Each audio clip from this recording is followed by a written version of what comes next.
kamakailan lang, napanood ko po yung pelikula ni Colleen Garcia, yung Ex with Benefits. May isang eksena doon na sadyang kinurot talaga yung puso ko at naiyak ako.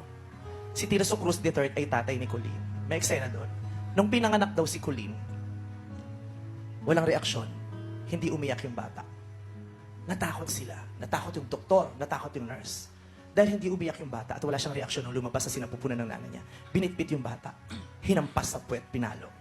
Pagpalo, hindi pa rin kumibo yung anak. Pinalo ulit. Hindi pa rin kumibo yung anak. Pinalo ulit yung puwet nung bata. Sumagot yung tatay. Sabi nung tatay, "Nurse, para mo ng awa, huwag mong saktan ang anak ko." Ang sagot ng nurse, "Tay, kailangan niya hong maramdaman yung sakit para malaman natin buhay siya." Sa buhay, kailangan natin masaktan para malating buhay siya. At para malaman natin normal siyang tao.